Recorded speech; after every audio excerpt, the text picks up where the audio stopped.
സങ്കീർത്തനങ്ങളുടെ പുസ്തകം 107 അധ്യായം അതിൻ്റെ 19-20 തിരുവചനങ്ങളിൽ നമ്മൾ വായിക്കുന്നില്ല പ്രിയമുള്ളവരെ.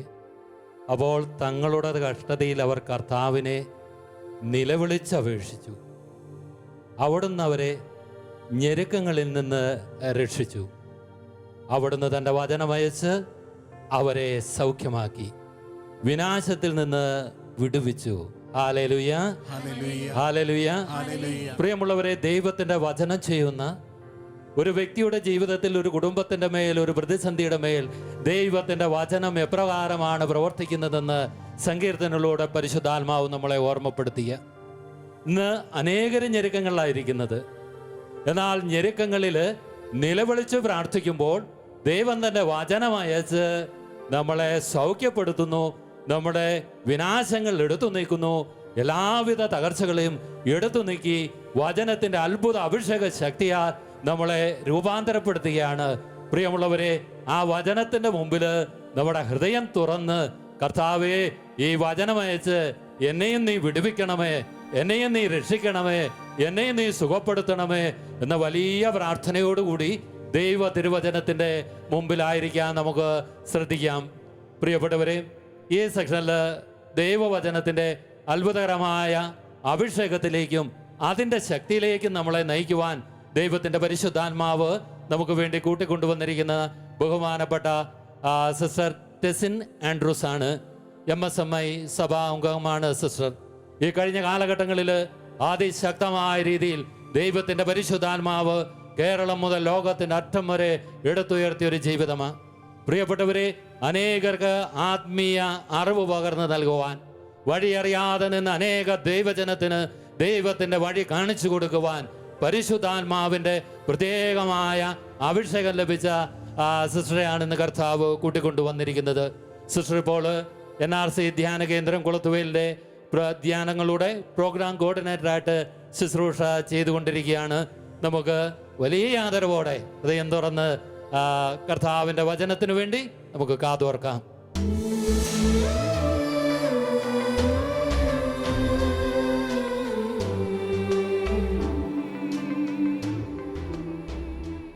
പ്രിയപ്പെട്ടവരെ, ഇതൊരു അനുഗ്രഹത്തിൻ്റെയും കൃപയുടെയും ദൈവം നമ്മളെ സന്ദർശിക്കുന്നതിൻ്റെതുമായ ഒരു സമാധാന രാത്രിയാണ്.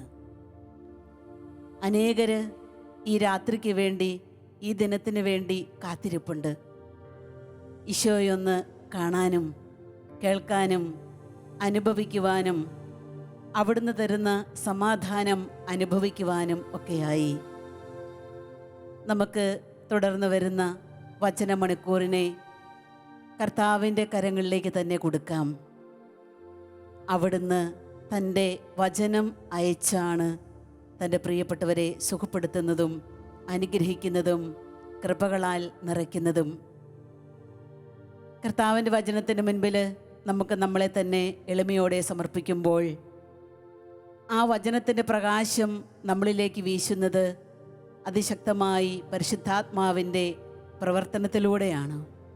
നമുക്കൊരു നിമിഷം ഒന്ന് കണ്ണുകൾ ശാന്തമായി അടച്ച്, കർത്താവേ, അങ്ങയുടെ വചനം അയച്ച് ഞങ്ങളെ സുഖപ്പെടുത്തണമേ എന്ന് നമുക്ക് പ്രാർത്ഥിക്കാം.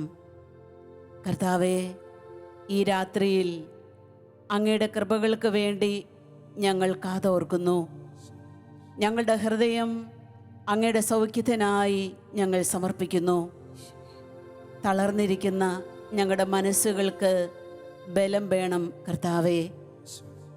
അങ്ങന്ന് ഞങ്ങളെ അനുഗ്രഹിച്ചെങ്കിൽ മാത്രമേ ഞങ്ങൾക്ക് കൃപകളിൽ നിറയുവാൻ സാധിക്കുകയുള്ളൂ. പരിശുദ്ധ അമ്മേ, വിശുദ്ധ യോസേപ്പ് പിതാവേ, വചനത്തിൻ്റെ സമൃദ്ധി ഞങ്ങളുടെ ജീവിതങ്ങളിലേക്ക് പെയ്തിറങ്ങുവാൻ നിങ്ങൾ ഞങ്ങൾക്ക് വേണ്ടി പ്രത്യേകമാംവിധം പ്രാർത്ഥിക്കണമേ. പരിശുദ്ധാത്മാവിനോടുകൂടെ ദൈവത്തിൻ്റെ വചനം എൻ്റെ ജീവിതത്തിൽ കൃപയായി തീരുവാനുള്ള കൊതിയോടെ നമുക്ക് ഏതാനും സമയം കരങ്ങളുയർത്തി കർത്താവിനെ സ്തുതിച്ചുകൊണ്ട് ഈ വചന മണിക്കൂറിലേക്ക് പ്രവേശിക്കാം. ഹല്ലേലൂയ, ഹല്ലേലൂയ, ഹല്ലേലൂയ, ഹല്ലേലൂയ. യേശുവേ, ഞങ്ങളെ സഹായിക്കണമേ, അങ്ങയുടെ വചനത്താൽ ഞങ്ങളെ സുഖപ്പെടുത്തണമേ. ഹല്ലേലൂയ, ഹല്ലേലൂയ, ഹല്ലേലൂയ, ഹല്ലേലൂയ, ഹല്ലേലൂയ. യേശുവേ നന്ദി, യേശുവേ സ്തോത്രം, യേശുവേ നന്ദി, യേശുവേ നന്ദി. ഹല്ലേലൂയ, ഹല്ലേലൂയ, ഹല്ലേലൂയ, ഹല്ലേലൂയ, ഹല്ലേലൂയ. പരിശുദ്ധ അമ്മേ, ദൈവത്തിൻ്റെ മാതാവേ, ഈ വചനമണിക്കൂർ അമ്മയുടെ പ്രത്യേക മധ്യസ്ഥത്തിന് മുൻപിലേക്ക് മക്കളായ ഞങ്ങൾ ചേർത്ത് വയ്ക്കുകയാണ്.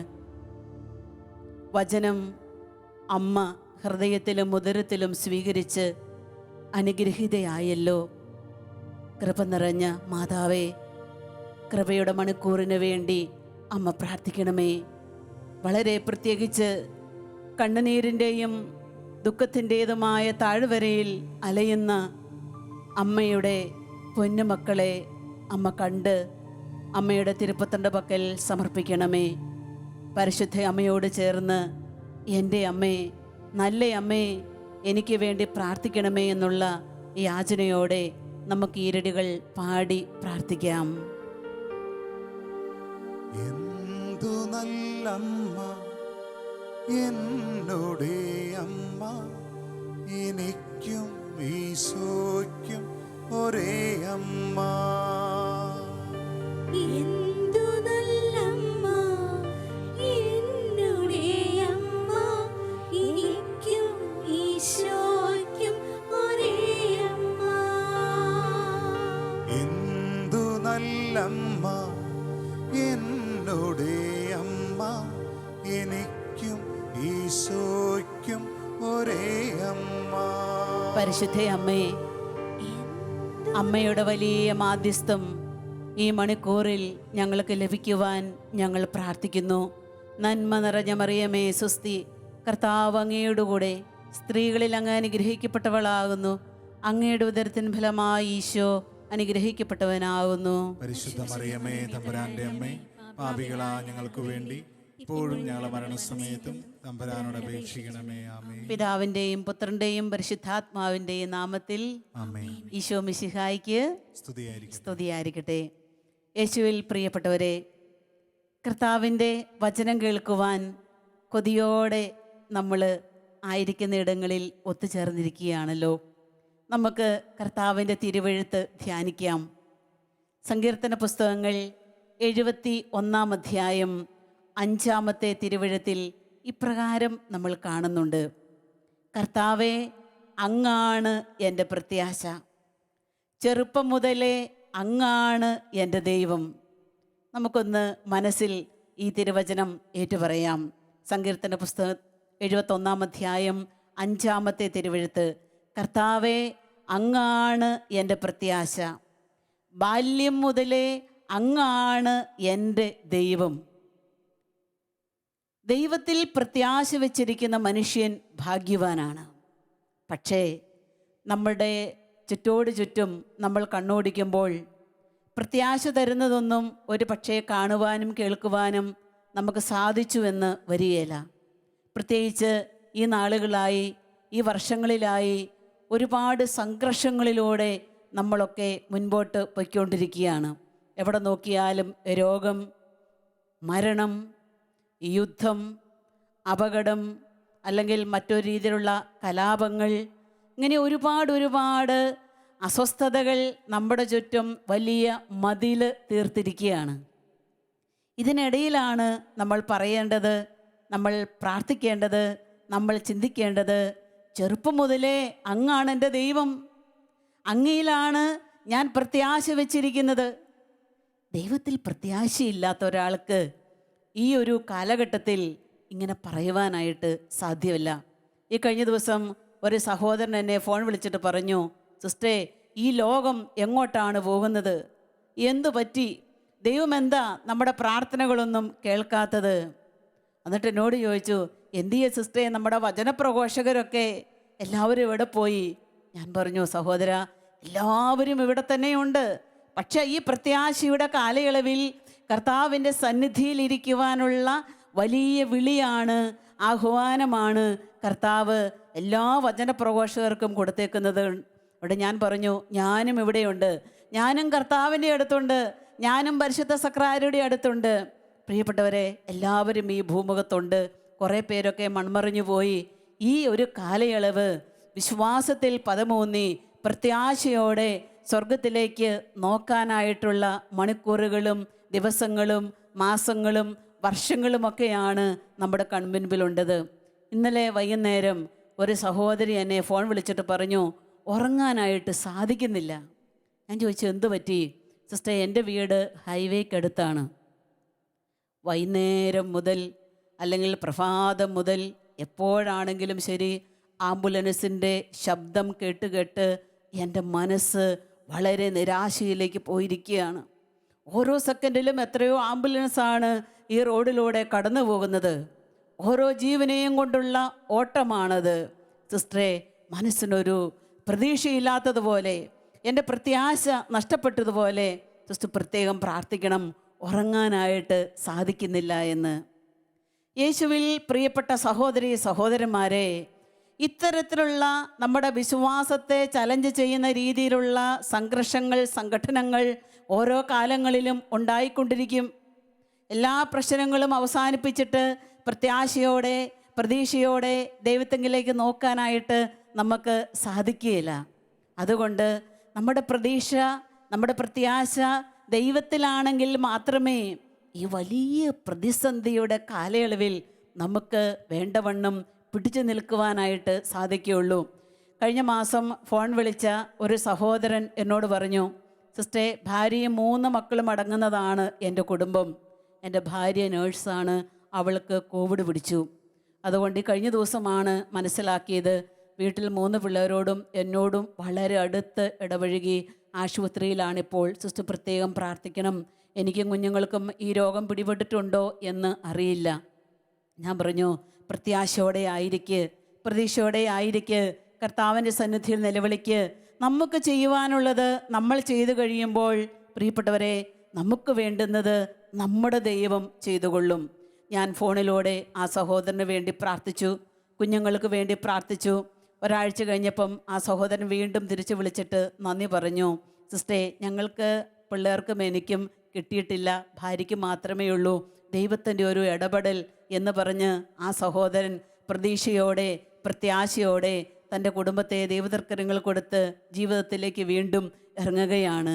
പ്രിയപ്പെട്ടവരെ, തിരുവചനത്തിലേക്ക് നമ്മൾ കടന്നു ചെല്ലുമ്പോൾ സങ്കീർത്തന പുസ്തകം 27-ാം അധ്യായത്തിൻ്റെ 14-ാമത്തെ തിരുവെഴുത്ത് വളരെ ശ്രദ്ധേയമാണ്. അവിടെ വചനം ഇപ്രകാരം പറഞ്ഞു വെക്കുന്നു, നമ്മൾ കാണുന്നു, കർത്താവിൽ പ്രത്യാശ അർപ്പിക്കുവിൻ, ദുർബലരാകാതെ ധൈര്യം അവലംബിക്കുവിൻ, കർത്താവിന് വേണ്ടി കാത്തിരിക്കുവിൻ. ഒരിക്കൽ കൂടെ വചനം കേൾക്കാം. കർത്താവിൽ പ്രത്യാശ അർപ്പിക്കുവിൻ, ദുർബലരാകാതെ ധൈര്യം അവലംബിക്കുവിൻ. ദുർബലരാകേണ്ടുന്ന ഒരു സമയമല്ല ഇത്, ഒരു കാലഘട്ടമല്ല ഇത്. പിന്നെയോ ധൈര്യം പ്രാപിക്കേണ്ട, കർത്താവ് എൻ്റെ കൂടെയുണ്ട്, കർത്താവ് ഈ ലോകത്തുണ്ട്, കർത്താവ് എന്നോടൊപ്പം ഉണ്ട് എന്നുള്ള വിശ്വാസത്തിലേക്ക് നമ്മുടെ ജീവിതങ്ങളെ തിരിക്കേണ്ടുന്ന ഒരു കാലയളവാണ്. ഫെബ്രുവരി മാസത്തിൽ എനിക്കും കൊറോണ പിടിച്ചു. ഏതാണ്ട് 20 ദിവസത്തോളം ഞാൻ എൻ്റെ മുറിയുമായിട്ട് കഴിഞ്ഞുകൂടി. പ്രിയപ്പെട്ടവരെ കാണാൻ പറ്റുന്നില്ല, കൂട്ടത്തിലുള്ള സിസ്റ്റേഴ്സിനോട് മിണ്ടാൻ പറ്റുന്നില്ല, വിശുദ്ധ കുർബാനയ്ക്ക് പോകാൻ പറ്റുന്നില്ല. ഒരു 4-5 ദിവസമാണെങ്കിൽ അതിശക്തമായ പനി, വയറിന് ബുദ്ധിമുട്ടുകൾ, തലവേദനകൾ, ബോഡി പെയിൻ, ശരീരത്തിനൊക്കെ ഒരു റെഡ് കളറ് പിടിച്ചതുപോലെ, മാനസികമായിട്ടുള്ള അസ്വസ്ഥതകൾ, ശാരീരികമായിട്ടുള്ള പിരിമുറുക്കങ്ങൾ, ഒരുപാട് അസ്വസ്ഥതകളിലൂടെ ഞാനും കടന്നുപോയി. ഒരു ദിവസം ഈ വേദനയിൽ ഞാനിങ്ങനെ കട്ടിലിൽ എഴുന്നേറ്റ് ഉറക്കമില്ലാതെ ഇരിക്കുമ്പം കർത്താവ് എന്നോട് ഒരു ചോദ്യം ചോദിച്ചു, ടെസ്സിനെ, നീയല്ലേ എൻ്റെ അടുത്ത് ഈ കഴിഞ്ഞ നാളുകളിലെല്ലാം പരാതി സമർപ്പിച്ചത്? സമയമില്ല സമയമില്ല സമയമില്ല എന്ന് പറഞ്ഞു. എന്നിട്ട് കർത്താവ് ഒരു ശബ്ദം എൻ്റെ കാതിൽ പറഞ്ഞു തന്നു, ഇത് നിനക്കുള്ള സമയമാണ്, ഞാൻ നിനക്ക് വേണ്ടി മാത്രം മാറ്റിവെച്ചിരിക്കുന്ന സമയമാണ്. എന്നിലൊരു പുതിയ ശക്തി നിറഞ്ഞതുപോലെ എനിക്ക് ഫീൽ ചെയ്തു. പ്രിയപ്പെട്ടവരെ, പിറ്റേന്ന് തൊട്ട് എൻ്റെ ശരീരത്തിനൊരു ആരോഗ്യം എനിക്ക് തോന്നി. തിരുവചനം എടുത്തു, പരിശുദ്ധ ജപമാല കരങ്ങളിലെടുത്തു, ശക്തമായ പ്രാർത്ഥന 20 ദിവസങ്ങൾ പിന്നീട് ഞാൻ അതിശക്തമായി പരിശുദ്ധാത്മാവിനോട് കൂടെ ചെലവഴിച്ചു. ആ നാളുകളിൽ കർത്താവിൻ്റെ വചനം എൻ്റെ ഉള്ളിൽ വേരുപാകിയിരുന്നത് കൊണ്ട് വേണ്ടവണ്ണം ആ വചനത്തിനനുസരിച്ച് ജീവിക്കുവാൻ എനിക്ക് സാധിച്ചു. 14-ാം ദിവസം ഞാൻ ഓർക്കുന്നു, കൊറോണ പിടിച്ച് 14-ാം ദിവസം ഞാൻ വിശുദ്ധ ഗ്രന്ഥം വായിക്കവേ കർത്താവ് എന്നോട് പറഞ്ഞു, നീ സങ്കീർത്തന പുസ്തകത്തിലേക്ക് ഒന്ന് പോ.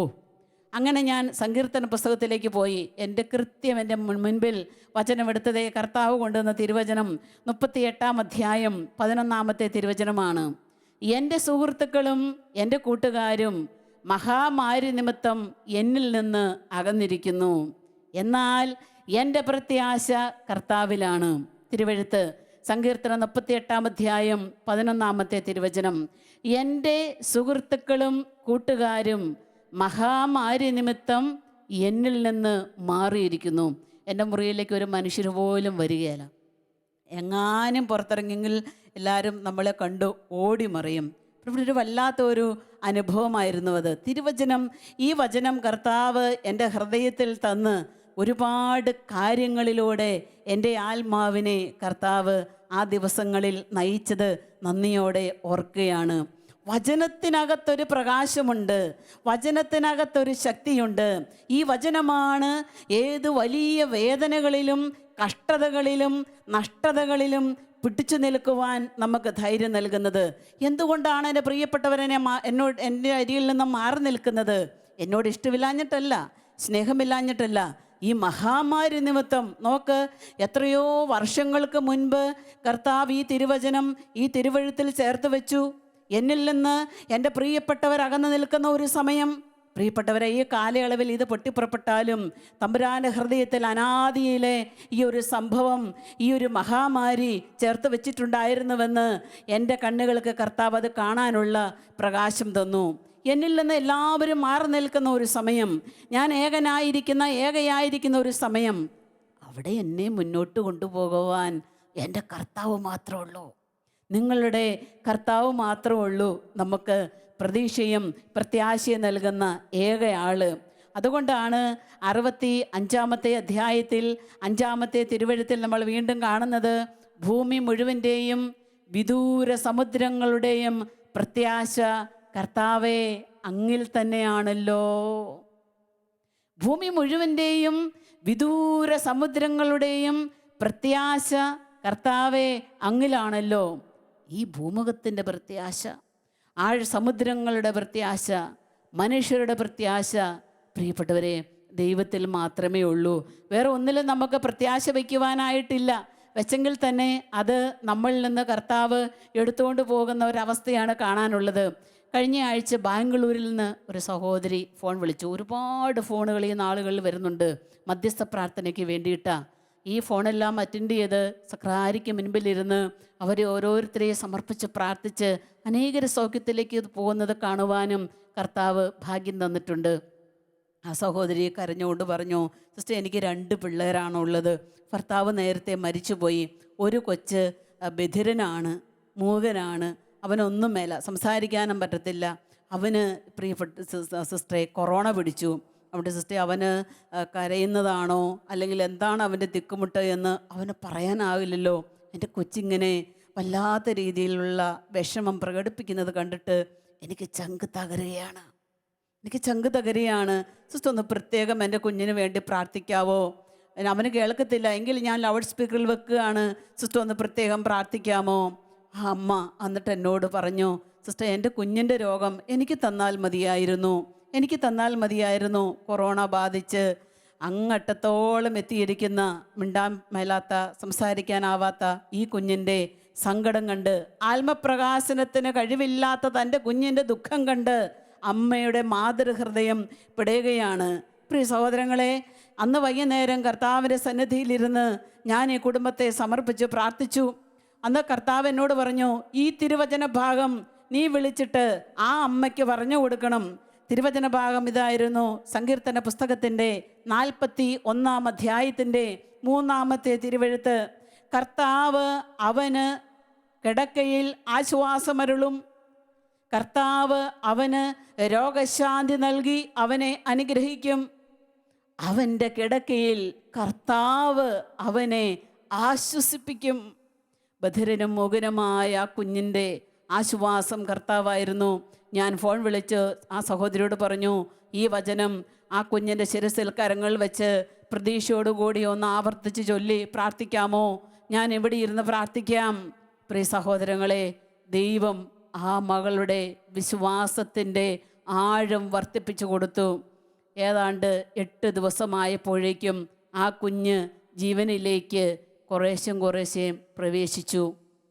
സമ്പൂർണമായി ആ രോഗം ആ പൊന്നുമോനെ വിട്ടുപോയി. ഇന്ന് ഈ കൊറോണ രോഗം ബാധിച്ച് എത്രയോ പേര് വെന്റിലേറ്ററുകളിലും വീടുകളിലും ആശുപത്രികളിലുമൊക്കെ ആയി കഴിയുന്നു. അവർക്കൊക്കെ പ്രകാശമരളിക്കൊണ്ട്, അവർക്കൊക്കെ സമാധാനമരളിക്കൊണ്ട് ഇന്നും ജീവിക്കുന്നവനായ കർത്താവ് ആ രോഗശൈലിയിൽ അവരുടെ കൂടെയുണ്ട്. നമുക്കങ്ങോട്ട് കയറിപ്പോയി ആശ്വാസം കൊടുക്കാനായിട്ട് സാധ്യമല്ലല്ലോ. എൻ്റെ ഒരു കൂട്ടുകാരത്തിയുടെ ഭർത്താവ് ഭയങ്കരമായ വിശ്വാസമില്ലാതെ നിരീശ്വരത്വമൊക്കെ പറഞ്ഞു നടക്കുന്ന ഒരു സഹോദരനാണ്. എൻ്റെ കൂട്ടുകാരി എന്നോട് ഇടയ്ക്കിടയ്ക്ക് വിളിച്ചിട്ട് പറയും, നീ ഒന്ന് പ്രത്യേകം പ്രാർത്ഥിക്കണം കേട്ടോ എൻ്റെ ഭർത്താവിന് വേണ്ടി, വിശ്വാസം എന്ന് പറയുന്ന കൃപയിൽ നിറയുവാൻ വേണ്ടി. അങ്ങനെ ഇരിക്കുമ്പോഴാണ് ജനുവരി ആദ്യ ആഴ്ചയിൽ ഇവൾക്ക് കൊറോണ സ്ഥിരീകരിക്കുകയാണ്. കൊറോണ കൂടുതലായി, പെട്ടെന്ന് ശ്വാസം മുട്ടലുണ്ടായി. അപ്പം അയൽവക്കത്തുള്ള സഹോദരി നേഴ്സാണ്. അവൾ വന്ന് പറഞ്ഞു, ഇത് കൊറോണയുടെ ലക്ഷണങ്ങളൊക്കെയാണ്, ആശുപത്രിക്ക് പോകാമ്പോഴത്തേന് ശ്വാസം മുട്ട് വർദ്ധിച്ചു. ആംബുലൻസ് വന്നു. അപ്പോൾ അവർ പറഞ്ഞു, നിങ്ങൾ വീട്ടിലുള്ളവരാരും ഇതിൽ കയറണ്ട, ആ ചേച്ചി മാത്രം കയറിയാൽ മതി. അങ്ങനെ അവൾ ആ ആംബുലൻസിൽ കയറി പോയി സങ്കടത്തോടെ ഒന്ന് ഭർത്താവിനെ നോക്കി. ഉടനെ ഭർത്താവ് ഈ സഹോദരിയോട്, ഭാര്യയോട് പറഞ്ഞു, നീ പൊക്കോടി, എനിക്ക് നിൻ്റെ കൂടെ വരാൻ പറ്റിയല്ല, പക്ഷെ ദൈവം നിൻ്റെ കൂടെ വരും. പ്രിയപ്പെട്ടവരെ, വിശ്വാസമില്ല എന്ന്, പ്രാർത്ഥനയില്ല എന്ന് പറഞ്ഞിരുന്ന ഈ സഹോദരി, ഈ സഹോദരിയുടെ ഭർത്താവിൻ്റെ വായിൽ നിന്ന് വീണ് ഈ വാക്ക് കേട്ട് അവൾ അത്ഭുതപ്പെട്ടു പോയി. അദ്ദേഹം പറഞ്ഞു, നീ പൊയ്ക്കോ, എനിക്ക് നിൻ്റെ കൂടെ വരാൻ പറ്റിയല്ല, പക്ഷെ ദൈവം നിൻ്റെ കൂടെ ഈ ആംബുലൻസിൽ ഉണ്ടായിരിക്കും. എവിടുന്ന് കിട്ടി അദ്ദേഹത്തിന് ആ പ്രത്യാശ? എവിടുന്ന് കിട്ടി ആ സമയം വരെ ഇല്ലാതിരുന്ന വിശ്വാസം? പ്രിയപ്പെട്ടവരെ, അതിനുത്തരം ഒന്നേ ഉള്ളൂ. എല്ലാ പ്രതീക്ഷകളും നഷ്ടപ്പെടുമ്പോൾ ഏതൊരു മനുഷ്യനും അവസാനമായും ആദ്യമായും കയറി പിടിക്കുന്ന അവൻ്റെ പിടിവള്ളി എന്ന് പറയുന്നത് അത് കർത്താവാണ്, അത് ദൈവമാണ്. ഹല്ലേലൂയ, ഹല്ലേലൂയ, ഹല്ലേലൂയ. കരങ്ങൾ ഉയർത്തി ഹല്ലേലൂയ, ഹല്ലേലൂയ. അതുകൊണ്ട് ദൈവത്തിൽ ആശ്രയിച്ച്, ദൈവത്തിൽ പ്രത്യാശ വെച്ച് നമുക്ക് ഈ ഒരു കാലയളവിനെ പിന്തുടരുവാനായിട്ട് നമുക്ക് സാധിക്കണം. കഴിഞ്ഞ മുമ്പത്തെ ആഴ്ച എനിക്ക് തിരുവനന്തപുരത്ത് നിന്ന് ഒരു ഫോൺ വന്നു. ആ സഹോദരി പറഞ്ഞു, സിസ്റ്ററെ, എനിക്ക് ഏക മകന് 3 പെൺമക്കളും 1 മകനും. അവൻ ജോലിക്ക് പോകുകയായിരുന്നു. പോയ വഴിക്ക് ബസ് കാത്തു നിന്ന സമയത്ത് അവന് നെഞ്ചുവേദന പോലെ അനുഭവപ്പെട്ടു. അവൻ ആ സൈഡിലിരുന്നു. പിന്നെ അവനൊന്നും ഓർമ്മയില്ല, മറിഞ്ഞു വീണു, കുഴഞ്ഞു. ആശുപത്രിയിലെത്തുന്നതിന് മുൻപേ ആൾ മരിച്ചു. അവിടെ ചെന്ന് ടെസ്റ്റ് ചെയ്തപ്പോഴാണ് മനസ്സിലായത് അവന് കൊറോണ ആയിരുന്നു എന്നുള്ള കാര്യം. ആ അമ്മ ഇപ്രകാരം എന്നോട് പങ്കുവച്ചു, സിസ്റ്ററെ, എൻ്റെ മകനെ ദൈവം കൂട്ടിക്കൊണ്ടുപോയി, എൻ്റെ മകനെ ദൈവം കൂട്ടിക്കൊണ്ടുപോയി. എനിക്ക് ദൈവത്തോട് പരിഭവമൊന്നുമില്ല, പക്ഷേ ഞാൻ ഒരു കാര്യം വിശ്വസിക്കുന്നു, ഒരു കാര്യം ഞാൻ പ്രത്യാശിക്കുന്നു. ദൈവം അറിഞ്ഞുകൊണ്ടാണല്ലോ, ദൈവം അനുവദിച്ചത് കൊണ്ടാണല്ലോ ഇതിങ്ങനെ സംഭവിച്ചത്. അനേക ലക്ഷങ്ങളുടെ കൂടെ എൻ്റെ കുഞ്ഞും ഈ ലോകത്ത് നിന്ന് യാത്രയായി. ആത്മാവിന് വേണ്ടി പ്രാർത്ഥിക്കണം. പ്രിയപ്പെട്ടവരെ, എങ്ങോട്ട് തിരിഞ്ഞാലും ദുഃഖത്തിൻ്റെയും നിലവിളിയുടെയുമായിട്ടുള്ള അനുഭവങ്ങളാണ് നമ്മുടെ ചുറ്റും ഓരോ ദിവസവും നടമാടുന്നത്. അങ്ങനെയൊക്കെയാണെങ്കിലും കർത്താവ് കൂട്ടത്തിലുള്ളവനും കർത്താവിൻ്റെ കൂടെ ജീവിക്കുന്നവനൊക്കെയാണ് ഭാഗ്യവാനെന്ന് നമ്മൾ പറയേണ്ടത്. ഹല്ലേലൂയ, ഹല്ലേലൂയ, ഹല്ലേലൂയ. എൻ്റെ ഒരു അകന്ന ബന്ധത്തിൽപ്പെട്ട ഒരു സഹോദരൻ ഫോൺ വിളിച്ചിട്ട് എന്നോട് പറഞ്ഞു, അതെ, ഞാനിനി നല്ല ജീവിതം നയിക്കാൻ പോവുക. ഇനി ഈ ഭൂമിയിൽ അധികം കാലം ജീവിക്കുമെന്ന് അറിയത്തില്ല. കാരണം കൂട്ടുകാർ 5-6 പേര് വേഗം മരണപ്പെട്ടു പോയി കൊറോണ പിടിച്ച്. അപ്പോൾ ഈ സഹോദരൻ എന്നോട് പറഞ്ഞു, എൻ്റെ ഒരു അകന്ന ബന്ധത്തിലുള്ള ഒരാളാണ്, എന്നോട് പറഞ്ഞു, ഇനി ഞാൻ മെല്ലെ സ്വർഗത്തിലേക്ക് നോക്കാൻ പോവുക. സ്വർഗത്തിലേക്ക് നോക്കാനുള്ള സമയമായി എന്ന് എനിക്ക് മനസ്സിലായി. അപ്പം ഞാൻ ചോദിച്ചു, ഇത്രയും കാലം സ്വർഗത്തിലേക്കും നിത്യജീവിതത്തിലേക്കും ഒന്നും നോട്ടമൊന്നും ഇല്ലായിരുന്നോ? ഉടനെ എന്നോട് പറയാണ്, വലിയ നോട്ടവും വലിയ വിശ്വാസമൊന്നും ഇല്ലായിരുന്നു, പക്ഷേ ഇപ്പം എനിക്ക് മനസ്സിലായി, ഇനി ഞാൻ സ്വർഗത്തിലേക്ക് നോക്കേണ്ട സമയമായി, ഒരുങ്ങാൻ പോവുക. അട്ട് എന്നോട് ചോദിച്ചു, ഞാൻ എങ്ങനെയാണ് ഒരുങ്ങേണ്ടത്? ഞാൻ എങ്ങനെയാണ് ഒരുങ്ങേണ്ടത്? ഇനി ഒരു നല്ല ജീവിതത്തിന് വേണ്ടി എങ്ങനെയാണ് ഒരുങ്ങേണ്ടത്? തൊട്ടടുത്ത സ്ഥലം വരെ കൊറോണ വന്ന് കയറി, അടുത്തത് എൻ്റെ വീട്ടിലോട്ട് കയറാനായിരിക്കും നിൽക്കുന്നത്, അറിയത്തില്ല എൻ്റെ വീട്ടിൽ നിന്ന് ആരൊക്കെയാണ് പോകുന്നതെന്ന്. അവിടെ നിന്ന് പെട്ടെന്നൊന്ന് ഒരുങ്ങണം. പ്രിയപ്പെട്ടവരെ, ഒരുങ്ങാനും സ്വർഗത്തിലേക്ക് നോക്കാനും ഒക്കെ ജീവിതകാലത്ത് സാധിക്കാത്ത ഒരാൾക്ക് മരിച്ചു കഴിഞ്ഞ് സ്വർഗത്തിലേക്ക് എത്താനായിട്ട് പറ്റുമോ? നമ്മൾ സംശയിക്കേണ്ടതായിട്ടുണ്ട്. Catechism of the Catholic Church, കത്തോലിക്ക സഭയുടെ മതബോധന ഗ്രന്ഥത്തിൽ പറയുന്ന ഒരു കാര്യമുണ്ട്. സ്വർഗമെന്നാൽ സ്വർഗലോകത്തിൻ്റെ ഛായയിൽ ജീവിക്കുക എന്നതാണ് അർത്ഥം. സ്വർഗമെന്നാൽ സ്വർഗലോകത്തിൻ്റെ ഛായയിൽ ജീവിക്കുക എന്നതാണ് അർത്ഥം. എന്താണ് സ്വർഗലോകത്തിൻ്റെ ഛായ എന്ന് പറയുന്നത്? സ്വർഗലോകത്തിൻ്റെ ഛായ എന്ന് പറഞ്ഞാൽ ദൈവത്തിൽ വസിക്കുന്നവൻ, ദൈവം അവനിലും വസിക്കുന്നു, ദൈവം അവനിലൂടെ പ്രവർത്തിക്കുന്നു, ദൈവം അവനിലൂടെ കാര്യങ്ങൾ നടപ്പിലാക്കുന്നു എന്നാണ് നമ്മൾ മനസ്സിലാക്കേണ്ടത്. പ്രിയപ്പെട്ടവരെ, നമ്മളൊക്കെ പൗരത്വം എന്ന് പറയുന്നത് സ്വർഗത്തിലാണ്. അതാണ് നമുക്ക് പ്രത്യാശ തരേണ്ട വലിയൊരു കാര്യം എന്ന് പറയുന്നത്. ഈ ഭൂമിയിൽ നമ്മൾ വെറും യാത്രക്കാർ മാത്രമാണ്. നമ്മുടെ ഭവനം എന്ന് പറയുന്നത് നമ്മുടെ പിതാവിൻ്റെ ഭവനമാണ്. പിതാവിൻ്റെ ഭവനത്തിലേക്കാണ് ഞാനും നിങ്ങളും എത്തിച്ചേരേണ്ടത്. അപ്പം ഈ ഭൂമിയിലെ ജീവിതം ശ്രേഷ്ഠകരമായി സ്വർഗത്തിൻ്റെ ഛായയിൽ ജീവിക്കാൻ നമുക്ക് സാധിക്കണമെങ്കിൽ നമ്മൾ ദൈവരാജ്യത്തിനു വേണ്ടി, നന്മ പ്രവൃത്തികൾക്ക് വേണ്ടി വ്യയം ചെയ്യേണ്ടതായിട്ടുണ്ട്. എന്താണ് സ്വർഗരാജ്യത്തിൽ ജീവിക്കുന്നവരുടെ, സ്വർഗത്തിൻ്റെ ഛായയിൽ ജീവിക്കുന്നവരുടെ ലക്ഷണങ്ങൾ എന്ന് പറയുന്നത്? സമാധാനമാണ്, സന്തോഷമാണ്, മറ്റുള്ളവർക്ക് നന്മ ചെയ്യുന്നതാണ്. ഈ ഒരു കൊറോണ കാലഘട്ടം നമ്മുടെ നാടുകളിലൊക്കെ ആയതിനു ശേഷം മനുഷ്യർക്ക് ഒരുപാട് നന്മയുടെ മുഖങ്ങളുള്ളവരായി എന്ന് കാണാനായിട്ട് സാധിച്ചിട്ടുണ്ട്. ഉള്ളതിൽ നിന്ന് ഒരംശം കൊടുക്കാനും, അയൽവക്കത്ത് രോഗമാണെങ്കിൽ തൊട്ടടുത്തുള്ളവർ അവർക്കൊണ്ട് ഭക്ഷണം കൊണ്ട് കൊടുക്കാനും, അരി സാധനങ്ങൾ എത്തിക്കുവാനും ഒക്കെ മനുഷ്യർക്കുള്ളത് കയ്യിലുള്ള പണം കൊടുക്കുവാനും ഒരുപാട് മനുഷ്യൻ്റെ മനസ്സ് വിശാലമായിട്ടുണ്ട്. വാസ്തവത്തിൽ അത് സ്വർഗരാജ്യത്തിൽ വ്യാപരിക്കുന്ന സ്വർഗലോകത്തിൻ്റെ ഛായ ഉള്ളവരുടെ ലക്ഷണമാണ് അത് എന്ന് പറയുന്നത്. അതുപോലെ മറ്റുള്ളവരെ പ്രതീക്ഷയോടുകൂടെ നോക്കുവാനും പ്രത്യാശയിൽ ജീവിക്കുവാൻ അവരെ സഹായിക്കുവാനും സ്വർഗലോകത്തിൻ്റെ ഛായയിൽ ജീവിക്കുന്നവർക്കേ സാധിക്കുകയുള്ളൂ. എന്നോട് എൻ്റെ ഒരു കൂട്ടുകാരി പറഞ്ഞൊരു കാര്യം എൻ്റെ മനസ്സിലുണ്ട്. അവൾ പറഞ്ഞു, എനിക്ക് ഭയങ്കര മുൻകോപമുണ്ട്, അരിശമുണ്ട് എന്നൊക്കെ അറിയാലോ, പക്ഷേ എൻ്റെ ഭർത്താവിനെ സംബന്ധിച്ച് പറയുകയാണെങ്കിൽ ഇത്രയും ക്ഷമയുള്ള, ഇത്രയും ശാന്തതയുള്ള ഒരു മനുഷ്യനെ ഞാൻ കണ്ടിട്ടില്ല. അദ്ദേഹം എൻ്റെ ജീവിതത്തിലേക്ക് വന്നതിന് ശേഷം ഞാൻ ഒത്തിരി മാറി, എനിക്കൊത്തിരി ശാന്തതയായി, എനിക്കൊത്തിരി സമാധാനമുണ്ട്. പ്രിയപ്പെട്ടവരെ, എന്താണ് അതർത്ഥമാക്കുന്നത്? അവളുടെ വാക്യത്തിൽ നിന്ന് മനസ്സിലാക്കുവാനായിട്ട് സാധിക്കുന്നത് ആ ഭർത്താവ് അല്ലെങ്കിൽ ആ മനുഷ്യൻ സ്വർഗരാജ്യത്തിൻ്റെ സ്വർഗത്തിൻ്റെ ഛായയിൽ ജീവിക്കുന്ന മനുഷ്യരാണ്. ഇവിടെ നമ്മുടെയൊക്കെ ചുറ്റും, നമ്മുടെ വീട്ടിലും നമ്മുടെ പരിസരങ്ങളിലും നമ്മുടെ സ്നേഹിതരുടെ ഇടയിലും നമ്മൾ വർക്ക് ചെയ്യുന്നവരുടെ ഇടയിലും ഒക്കെ ഈ ദൈവത്തിൻ്റെ ഛായയിൽ ജീവിക്കുന്നവരുണ്ട്. ഈ തിരുവചനം കേട്ടുകൊണ്ടിരിക്കുമ്പോൾ നിങ്ങൾക്ക് തന്നെ അറിയാം, ഞാൻ ദൈവത്തിൻ്റെ ഛായയിൽ ജീവിക്കുന്ന ആളാണോ? സ്വർഗലോകത്തിൻ്റെ ഛായ എന്നിലുണ്ടോ? നിങ്ങളൊന്ന് മെല്ലെ ഒന്ന് ആത്മശോധന ചെയ്തിട്ട് സ്വർഗലോകത്തിൻ്റെ ഛായയിലല്ല നിങ്ങൾ ജീവിക്കുന്നതെങ്കിൽ ആ സ്വഭാവം ഒന്ന് മാറ്റിപ്പിടിക്കുകയാണെങ്കിൽ കർത്താവിൻ്റെ കൃപയിലും സമാധാനത്തിൽ നിറയുവാൻ ഏറെ എളുപ്പമുണ്ടാവും. നമുക്കൊന്ന് പറഞ്ഞാലോ? ഹല്ലേലൂയ, ഹല്ലേലൂയ, ഹല്ലേലൂയ, ഹല്ലേലൂയ. തിരുവചനത്തിലേക്ക് നമ്മൾ കടന്നു ചെല്ലുമ്പോൾ കാണുന്നുണ്ട്, യേശു ശിഷ്യന്മാരെ ബഥാനിയ വരെ കൂട്ടിക്കൊണ്ടുപോയി, എന്നിട്ട് സ്വർഗത്തിലേക്ക് അവൻ എടുക്കപ്പെട്ടു. ലൂക്കാസ് സുവിശേഷത്തിൽ നമ്മൾ കാണുന്നത് ഇപ്രകാരമാണ്. ഈ വലിയൊരു സ്വർഗദർശനത്തിന് അവർ സാക്ഷികളായതിനെ തുടർന്ന് അവർ സദാസമയവും ദൈവത്തെ സ്തുതിച്ചുകൊണ്ട് ദേവാലയത്തിൽ കഴിഞ്ഞുകൂടി എന്ന് വചനം നമ്മളെ പഠിപ്പിക്കുകയാണ്.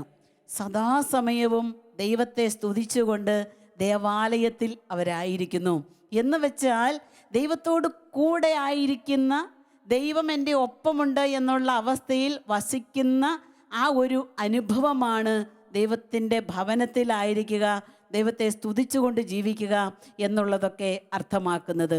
അങ്ങനെയാണെങ്കിൽ നമ്മുടെയൊക്കെ ഭവനങ്ങളിൽ, നമ്മുടെയൊക്കെ ആയിരിക്കുന്ന ഇടങ്ങളിൽ ദൈവം വസിക്കുന്ന ഒരു ഇരിപ്പിടമാണോ ഞാൻ?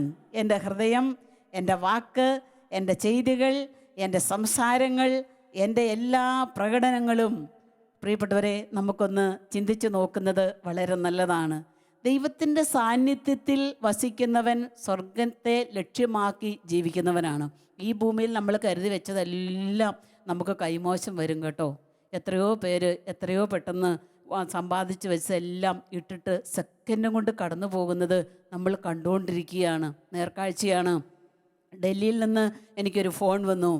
ആ സഹോദരി മധ്യസ്ഥ പ്രാർത്ഥനയ്ക്ക് വിളിച്ചാണ്. സിസ്റ്റർ, ഞങ്ങളുടെ വീട്ടിൻ്റെ മുൻവശത്തിറങ്ങുന്നാൽ ഞാൻ കാണുന്ന കാഴ്ചകൾ തൊട്ടടുത്ത ഫ്ലാറ്റിൽ നിന്ന് ഓരോരുത്തരെയും എടുത്തുകൊണ്ട് ഇറങ്ങി ഓടി ആംബുലൻസിൽ കൊണ്ടുപോയി കയറ്റി ഓടി പോകുന്ന ദൃശ്യങ്ങളാണ് കാണുന്നത്. സിസ്റ്റർ പ്രത്യേകം പ്രാർത്ഥിക്കണം. കാണുന്നത് പോലെയല്ല, സംഭവം വളരെ സീരിയസ് ആണ്. സിസ്റ്ററെ, നാളെ ഇനിയിപ്പോൾ ഞങ്ങൾ വിളിക്കുകയോ പ്രാർത്ഥിക്കാൻ ആവശ്യപ്പെടുകയോ ചെയ്തൊന്നും വരികയില്ല. ഒന്ന് പ്രത്യേകം ഓർത്തേക്കണേ, ഞങ്ങളെയും ഞങ്ങളുടെ നാടിനെയും ഞങ്ങളുടെ ചുറ്റുവട്ടം ഉള്ളവരെയും. ഇപ്പോഴത്തെ എല്ലാ സമ്പാദ്യങ്ങളും ഉപേക്ഷിച്ചിട്ട്, ഭർത്താവിനെ വിട്ടിട്ട്, അപ്പനെ വിട്ടിട്ട്, മക്കളെ വിട്ടിട്ട്, സമ്പാദ്യങ്ങൾ വിട്ട്, ജോലി വിട്ട്, പേര് വിട്ടിട്ട്, പെരുമ ഉപേക്ഷിച്ചിട്ട്, സ്ഥാനമാനങ്ങൾ ഉപേക്ഷിച്ചിട്ട്, തെല്ല് നേരം കൊണ്ട് നമ്മളൊക്കെ ഈ ലോകത്തുനിന്ന് യാത്രയാകുന്ന ഈ കാലയളവിൽ ദൈവവുമായിട്ട് ബന്ധമില്ലാത്ത ഒരാൾക്ക് എങ്ങനെ ഇതൊക്കെ സ്വീകരിക്കാനായിട്ട് സാധിക്കും? അതുകൊണ്ട് ഇപ്പം നമുക്ക് ദൈവം തന്നേക്കുന്ന ഈ മഹാമാരിയുടെ കാലയളവിൽ നമ്മുടെ ഹൃദയത്തെ വലുതാക്കുവാനും നമ്മൾ ദൈവരാജ്യത്തിൻ്റെ സ്വർഗരാജ്യത്തിൻ്റെ ഛായയിൽ ജീവിക്കുവാനും ആവും വിധം ദൈവത്തിൽ അറിഞ്ഞ് പ്രത്യാശയോടുകൂടി ജീവിക്കുവാനും നിരാശയിലായിരിക്കുന്നവരെ പ്രത്യാശ നൽകി മുൻപോട്ട് കൊണ്ടുപോകുവാനുള്ള വലിയൊരു ദൗത്യം, ഒരു കടമ എന്നിലും നിങ്ങളിലും ഈ കാലയളവിൽ അവശേഷിച്ചിട്ടുണ്ട്. ദൈവം അവശേഷിപ്പിച്ചിട്ടുണ്ട്. കരങ്ങൾ ഉയർത്തി ഒന്ന് പറയാവോ? ഹല്ലേലൂയ, ഹല്ലേലൂയ, ഹല്ലേലൂയ, ഹല്ലേലൂയ, ഹല്ലേലൂയ, ഹല്ലേലൂയ. അതുകൊണ്ട് ദൈവരാജ്യത്തിലേക്ക് നമ്മുടെ ശ്രദ്ധയെ നമുക്ക് മാറ്റാം, നന്മ പ്രവർത്തികൾ ചെയ്യാം. അങ്ങനെ ഒരു നന്മയുടെ ഒരു സംസ്കാരത്തിലേക്ക് നമ്മൾ മാറേണ്ടതായിട്ടുണ്ട്. നന്മയുടെ ഒരു സംസ്കാരം നമ്മുടെ ഹൃദയത്തിൽ രൂപപ്പെടേണ്ടതായിട്ടുണ്ട്. അതിന് സാധിക്കണമെങ്കിൽ ഉണ്ടല്ലോ, ഒരു ആത്മീയ മനുഷ്യനെ അത് സാധിക്കുകയുള്ളൂ. ഈ ആത്മീയ മനുഷ്യനെ ധരിക്കുവാൻ ദൈവം നമുക്ക് തന്നേക്കുന്നതാണ് ഈ നല്ല നാളുകൾ. ഇപ്പോൾ ഒത്തിരിയേറെ സമയമുണ്ടല്ലോ. കർത്താവ് എന്നോട് പറഞ്ഞതുപോലെ ഇപ്പോൾ ഒത്തിരിയേറെ സമയം കർത്താവ് നമുക്ക് തന്നിട്ടുണ്ടല്ലോ. പ്രിയപ്പെട്ടവരെ, തമ്പുരാൻ്റെ സന്നിധിയിലിരിക്കുവാൻ, ജീവൻ നൽകുന്ന വചനത്തെ ആശ്ലേഷിക്കുവാൻ, അതനുസരിച്ച് നമ്മുടെ ജീവിതങ്ങളെ കരുപ്പിടിപ്പിക്കുവാൻ ഈ നൈറ്റ് വിജിലിൽ, ഈ ജാഗരണ പ്രാർത്ഥനയിൽ നിങ്ങൾ പ്രത്യേകം കർത്താവിൻ്റെ മാധ്യസ്ഥം തേടി പ്രാർത്ഥിക്കണം. ഇവിടെ നമുക്ക് ഒറ്റക്കെട്ടായി, ആത്മീയതയുടെ ഒറ്റക്കെട്ടായി നിന്ന് ദൈവത്തെ വിളിച്ച് ഇറക്കാനായിട്ടുള്ള ഒരു സമയം കൂടിയാണിത്. ദൈവത്തെ വിളിച്ചിറക്കണം. നമ്മുടെ ആവശ്യങ്ങളിലേക്ക് മാത്രമല്ല, തകർച്ചകളിലേക്ക്, കഷ്ടതകളിലേക്ക്, ഈ രോഗത്തിൻ്റെ മഹാമാരിയുടെ പിടിയിൽപ്പെട്ടിരിക്കുന്ന സർവ്വജനങ്ങളിലേക്കും കർത്താവിൻ്റെ സാന്നിധ്യത്തെ വിളിച്ചിറക്കാനായിട്ടുള്ള നല്ല സമയം കൂടിയാണ്. അതുകൊണ്ടാണ് സങ്കീർത്തന പുസ്തകത്തിൻ്റെ 119 അധ്യായത്തിൽ 66 തിരുവചനത്തിൽ നമ്മൾ വായിക്കുന്നത്, കർത്താവേ, അങ്ങയുടെ രക്ഷയിൽ ഞാൻ പ്രത്യാശ വയ്ക്കുന്നു. നമുക്കൊന്ന് ഏറ്റു ചൊല്ലിയാലോ? കർത്താവേ, അങ്ങയുടെ രക്ഷയിൽ ഞാൻ പ്രത്യാശ വെച്ചിരിക്കുന്നു. കർത്താവേ, അങ്ങയുടെ രക്ഷയിൽ ഞാൻ പ്രത്യാശ വെച്ചിരിക്കുന്നു. കർത്താവിൻ്റെ രക്ഷയിലാണ് നമ്മുടെ പ്രത്യാശ എന്ന് പറയുന്നത്. അവൻ തരുന്ന ഒരു രക്ഷ. പ്രിയപ്പെട്ടവരെ, ആത്മീയവും മാനസികവും ശാരീരികവുമായ തലങ്ങളിലെല്ലാം ഈ രക്ഷയുടെ അനുഭവത്തിലേക്ക് നമ്മൾ കടന്നു വരേണ്ടതായിട്ട് ഉണ്ട്. ദൈവം നമ്മുടെ ജീവിതത്തിൽ അതാത് സമയങ്ങളിൽ വേണ്ടത് ചെയ്തു തരും എന്ന് വിശ്വസിക്കുവാൻ സാധിക്കുന്നത് ഈ ഭൂമിയിൽ നമുക്ക് കിട്ടുന്ന ഏറ്റവും വലിയ ഒരു അനുഗ്രഹമാണെന്ന് ഞാൻ പറയും. തിരുവചനത്തിലേക്ക് നമ്മൾ കടന്നു ചെല്ലുമ്പോൾ ലാസറിൻ്റെയും മർത്തായുടെയും മറിയത്തിൻ്റെയും ഒക്കെ ആ ജീവിതം നമ്മുടെ മുൻപിൽ വരച്ചു കാണിക്കുന്ന ഒരു കാര്യമുണ്ട്. ലാസർ എന്ന് പറഞ്ഞാൽ നമുക്കറിയാം, ദൈവമാണ് എൻ്റെ സഹായകൻ എന്നാണ് ആ വാക്കിൻ്റെ അർത്ഥം. മർത്തായും മറിയവും കൂടെ യേശുവിൻ്റെ അടുക്കൽ ചെന്നിട്ട് പറഞ്ഞു, യേശുവേ, അങ്ങ് സ്നേഹിക്കുന്ന അങ്ങയുടെ പ്രിയപ്പെട്ട മകൻ ലാസർ രോഗിയായിരിക്കുന്നു. അങ്ങ് സ്നേഹിക്കുന്ന അങ്ങയുടെ കൂട്ടുകാരൻ ലാസർ ഇതാ രോഗിയായിരിക്കുന്നു. വേറെ ഒന്നും പറയുന്നില്ല, അത്രേ പറയുന്നുള്ളൂ. കർത്താവേ, നീ അത്യാവശ്യമായിട്ട് വീട്ടിലേക്കൊന്ന് വരണം, ഒന്ന് വന്ന് അവനെ ഒന്ന് സുഖപ്പെടുത്തണം. തലയ്ക്ക് വേദനയുണ്ട്, അല്ലെങ്കിൽ വലിയൊരു രോഗം ബാധിച്ച് അവൻ കിടക്കുകയാണ്. ഇനി വൈകിട്ടുണ്ടെങ്കിൽ ഒരു പക്ഷേ അത് വലുതായി തീരാനായിട്ട് സാധ്യതയുണ്ട്. ഒന്നും പറയുന്നില്ല. ഒറ്റ വാക്ക്, നീ സ്നേഹിക്കുന്നവൻ രോഗിയായിരിക്കുകയാണ്. പ്രിയപ്പെട്ടവരെ, മർത്തായും മറിയവും ഇത് പറഞ്ഞുവെങ്കിൽ ബാക്കി അവർക്ക് ചങ്കിൽ ഉറപ്പുണ്ടായിരുന്നു, അവരുടെ ഹൃദയത്തിൽ വിശ്വാസത്തെ നിറവുണ്ടായിരുന്നു. യേശുവിനോടൊന്ന് പറഞ്ഞാൽ മതി, ബാക്കി കാര്യങ്ങളെല്ലാം യേശു വേണ്ടതുപോലെ ചെയ്യുമെന്ന ബോധ്യവും ഉറപ്പും ഉള്ളതുകൊണ്ട് അപ്പുറത്തോട്ടോ ഇപ്പുറത്തോട്ടോ കയറി ഇറക്കി ഒന്നും പറഞ്ഞില്ല. നീ സ്നേഹിക്കുന്നവൻ രോഗിയാണ്. പ്രിയപ്പെട്ടവരെ, ഈ ഒരു ഉറപ്പാണ് ഈ ഒരു സമയത്ത് നമുക്ക് ആവശ്യമായിരിക്കുന്നത്. കർത്താവ് വേണ്ടതുപോലെ ചെയ്യും. ഈ ഭൂമിയിൽ ഇത്രയും കാലം ഞാൻ ജീവിച്ചാൽ മതി, ബാക്കി കർത്താവിൻ്റെ ഭവനത്തിൽ നിത്യമായ വസതിയിലാണ് ദൈവം എനിക്ക് വസതി ഒരുക്കിയിരിക്കുന്നതെങ്കിൽ ഞാൻ പോകുവാനായിട്ട് റെഡിയാകണം. കർത്താവിനറിയാം എന്താണ് ചെയ്യേണ്ടതെന്ന്. അതുകൊണ്ട് നമ്മുടെ പ്രാർത്ഥനയിൽ ഒരു ചെറിയ കാര്യം നമുക്ക് കൂട്ടിച്ചേർത്ത് വെക്കാം കേട്ടോ. ഈ നൈറ്റ് വിജിലിൽ, കർത്താവേ, നീ സ്നേഹിക്കുന്ന രാജു അല്ലെങ്കിൽ മേരി അല്ലെങ്കിൽ നിങ്ങളുടെ കൂട്ടുകാരാരാണോ, ഭവനത്തിലുള്ളവരാരാണോ, അവർ രോഗിയായിരിക്കുന്നു. അത്രയും പറഞ്ഞാൽ മതി, അത്രയും അറിയിച്ചാൽ മതി. ബാക്കി കർത്താവ് അവർക്ക് വേണ്ടി ചെയ്തു കൊള്ളുമെന്നാണ് തിരുവചനത്തിലൂടെ നമ്മൾ കാണുന്നത്. പ്രിയപ്പെട്ടവരെ, നമുക്കൊക്കെ എന്തോ ഒരു തിരക്കുകളായിരുന്നു. ഒന്ന് തമ്പുരാൻ്റെ വചനം കേൾക്കാനോ വചനത്തിന് മുൻപിൽ ഒന്ന് ഇരിക്കാനോ സന്ധ്യാപ്രാർത്ഥനയ്ക്ക് ഒന്നും നേരമില്ലാത്ത കാലയളവിലായിരുന്നു. മനുഷ്യരൊക്കെ എന്തിനൊക്കെയോ വേണ്ടിയിട്ടുള്ള ഒരു ഓട്ടമായിരുന്നു. ഓട്ടം. യെശയ്യായുടെ പ്രവചന ഗ്രന്ഥത്തിൽ 52-ാം അധ്യായത്തിലേക്ക് കടന്നു ചെല്ലുമ്പോൾ അവിടെ തിരുവെഴുത്ത് പ്രകാരം പറയുന്നുണ്ട്, നീ ഓടണ്ട, നീ തിടുക്കം കൂട്ടണ്ട, ഓടുകയും വേണ്ട തിടുക്കം കൂട്ടുകയും വേണ്ട, കർത്താവ് നിൻ്റെ കൂടെയുണ്ട്, അതുകൊണ്ട് നീ ഓടേണ്ട. ആരവങ്ങളൊക്കെ ഒഴിഞ്ഞ ഒരു കാലയളവ് ദൈവം നമ്മുടെ മുൻപിൽ വെച്ചേക്കുകയാണ്. ആർഭാടങ്ങളൊക്കെ ഇല്ലാതായ ഒരു കാലയളവ് ദൈവം നമ്മുടെ മുൻപിൽ വെച്ചേക്കുകയാണ്. ഓട്ടം ഒന്ന് നിർത്താൻ എന്തോരം ആഘോഷങ്ങളായിരുന്നു, എന്തോരം പൊടിക്കാൻ പ്രോഗ്രാമുകളായിരുന്നു. എല്ലാം നിശ്ചലമായിരിക്കുന്ന ഒരു നാളുകൾ, എല്ലാം നിശ്ചലമായി. പ്രിയപ്പെട്ടവരെ, എന്തിനാണിത്?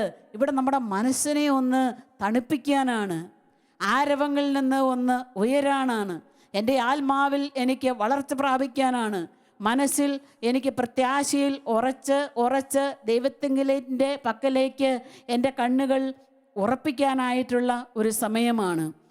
അതിനു വേണ്ടിയിട്ടാണ് ദൈവം ഈ കാലയളവിനെ നമ്മുടെ മുൻപിൽ കൊണ്ടുവന്ന് നിർത്തിയേക്കുന്നത്. മനസ്സിനെ ഒന്ന് തണുപ്പിച്ചിട്ട് ഓട്ടങ്ങളൊക്കെ ഒന്ന് നിർത്തി ഇവിടെ കുറേ കാര്യങ്ങൾ നമ്മൾ ചെയ്യണമെന്ന് ദൈവം ആഗ്രഹിക്കുന്നുണ്ട്. ഒന്നാമതായിട്ട് നമ്മുടെ കർമ്മങ്ങൾ, നമ്മുടെ ജോലികൾ, നമ്മുടെ ഉത്തരവാദിത്തങ്ങൾ എല്ലാം ഭംഗിയായി ചെയ്യണം. എന്ത് കർമ്മം നമ്മൾ ചെയ്താലും അത് ഭംഗിയായി കൃത്യമായി കർത്താവിൻ്റെ സ്നേഹ സാന്നിധ്യത്തിൽ അവൻ എൻ്റെ കൂടെയുണ്ടെന്നുള്ള ഉറപ്പോടുകൂടെ അത് ചെയ്യാം. വീട്ടിലൊരു പക്ഷേ ചോറും കറികളും ഒക്കെ പാചകം ചെയ്യുന്ന ഒരു വീട്ടമ്മയായിരിക്കാം, അല്ലെങ്കിൽ ഓഫീസ് വർക്ക് വീട്ടിൽ ഇരുന്ന് ചെയ്യുന്ന ഒരു വ്യക്തിയായിരിക്കാം. എന്ത് ചെയ്തോളട്ടെ ആ കർമ്മം ഏറ്റവും മനോഹരമായി ചെയ്യുക എന്നുള്ളതാണ്.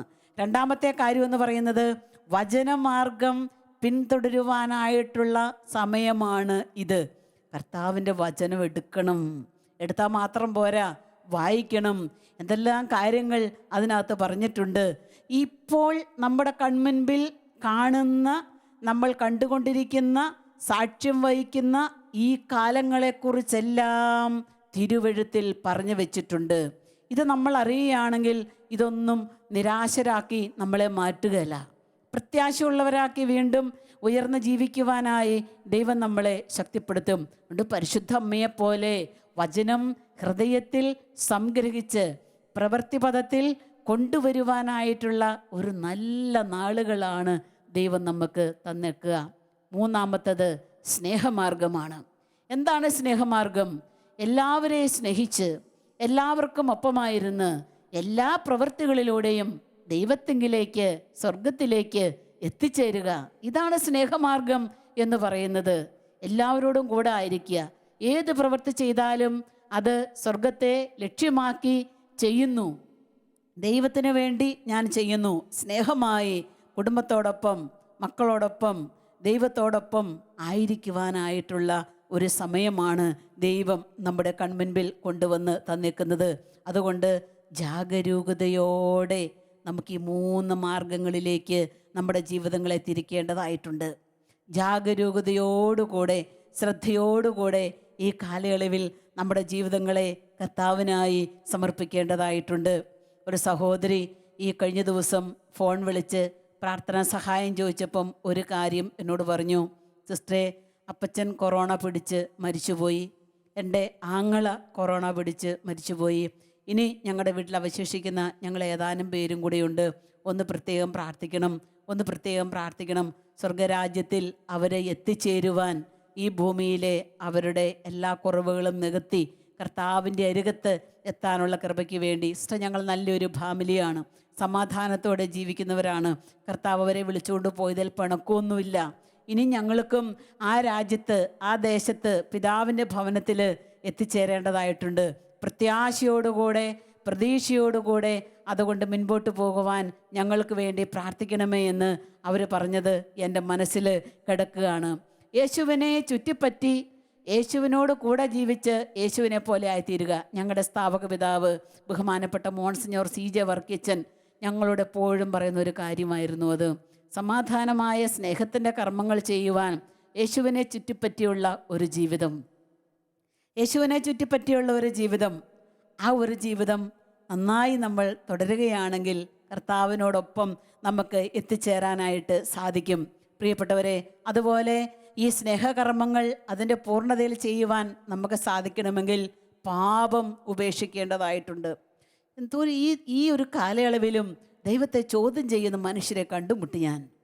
ദൈവത്തെ വെല്ലുവിളിക്കുന്ന മനുഷ്യർ, ദൈവം ഉണ്ടെങ്കിൽ ഇറങ്ങി വരട്ടെ, ദൈവം ഉണ്ടെങ്കിൽ ഈ രോഗം ഈ ലോകത്ത് നിന്ന് എടുത്തു മാറ്റിക്കൊണ്ടു പോകട്ടെ, ദൈവത്തെ വെല്ലുവിളിക്കുന്ന മനുഷ്യർ. പ്രിയപ്പെട്ടവരെ, അഹങ്കാരത്തിൻ്റെ ഒരു തിമിർപ്പിൽ നിന്ന് പുറത്തേക്ക് വരുന്ന വാക്കുകളാണത്. ദൈവമില്ലാഞ്ഞിട്ടൊന്നുമല്ല ഈ മഹാമാരി ഈ ലോകത്ത് വന്നിരിക്കുന്നത്, ദൈവം ഉണ്ട് എന്നറിയിക്കാൻ വേണ്ടിയിട്ടാണ്. ദൈവത്തിൻ്റെ പരമമായ ശക്തിക്ക് മുൻപിൽ, ദൈവത്തിൻ്റെ അതിശക്തമായ അധികാരത്തിൻ്റെ മുൻപിൽ മനുഷ്യ നീ മുട്ടുമടക്കണമെന്ന് കാണിക്കാൻ വേണ്ടിയിട്ടാണ്. പക്ഷെ അങ്ങനെ ചിന്തിക്കുവാനായിട്ടുള്ള ഉൾവെളിച്ചം നമുക്കില്ല. അവിടെ പാവങ്ങൾ നമ്മൾ ഉപേക്ഷിക്കേണ്ടതായിട്ടുണ്ട്. പശ്ചാത്തപിച്ച് ദൈവത്തെങ്കിലേക്ക് നമ്മൾ തിരികേണ്ടുന്ന ഒരു നല്ല സമയം കൂടിയാണിത്. അപ്പസ്തോല പ്രവർത്തനങ്ങളിലേക്ക് കടന്നു ചെല്ലുമ്പോൾ പത്രോസിൻ്റെ പ്രസംഗം കേട്ട് അവർ ചോദിച്ചു, ഞങ്ങൾ എന്ത് ചെയ്യണം? ദൈവത്തെ അറിയുവാൻ, സ്വർഗത്തിലേക്ക് സ്വർഗതുല്യമായി പ്രവർത്തിക്കുവാൻ ഞങ്ങൾ എന്ത് ചെയ്യണം? പത്രോസിലെ അവരോട് പറഞ്ഞു, മാനസാന്തരപ്പെട്, പശ്ചാത്തപിക്ക്, പാപങ്ങൾ ഉപേക്ഷിക്ക്. പ്രിയപ്പെട്ടവരെ, തിരുത്തേണ്ടവ തിരുത്താനായിട്ട് ദൈവം നമുക്ക് തന്ന സമയമാണിത്. ഹല്ലേലൂയ, ഹല്ലേലൂയ, ഹല്ലേലൂയ, ഹല്ലേലൂയ. ഉപേക്ഷിക്കേണ്ടത് ഉപേക്ഷിക്കാനായി ദൈവം തന്നിട്ടുള്ള പരിശുദ്ധമായ നാളുകളാണിത്. ഹല്ലേലൂയ, ഹല്ലേലൂയ, ഹല്ലേലൂയ, ഹല്ലേലൂയ. അതുകൊണ്ട് ദൈവത്തെങ്കിലേക്ക് വരാൻ നമ്മൾ മടി കാണിക്കരുത്. നമ്മളെ സൃഷ്ടിച്ച ദൈവം നമ്മുടെ പ്രവൃത്തികളെ കൂടെ വിലയിരുത്തിക്കൊണ്ടാണ് ഇരിക്കുന്നത്. തിരുവചനത്തിലേക്ക് നമ്മൾ കടന്നു ചെല്ലുമ്പോൾ ഇപ്രകാരം കാണുന്നു. സങ്കീർത്തന പുസ്തകത്തിൻ്റെ 33-ാമത്തെ അധ്യായത്തിൻ്റെ 15-ാമത്തെ തിരുവെഴുത്ത്, അവരുടെ ഹൃദയങ്ങളെ രൂപപ്പെടുത്തുന്നവൻ അവരുടെ പ്രവൃത്തികളെ നിരീക്ഷിക്കുന്നു.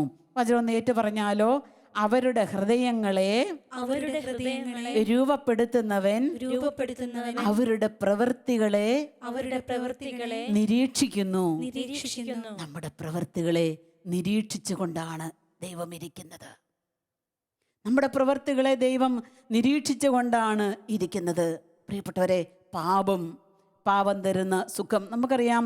തിന്മയൊക്കെ നമ്മൾ ചെയ്തു കഴിയുമ്പോൾ അതിൻ്റെ ഒരു സുഖം എന്ന് പറയുന്നത് തെല്ല് നേരത്തേനേ ഉള്ളൂ. ഒരുപാട് തവണ നമ്മൾ ധ്യാനിച്ചിട്ടുണ്ട്, പ്രാർത്ഥിച്ചിട്ടുണ്ട്.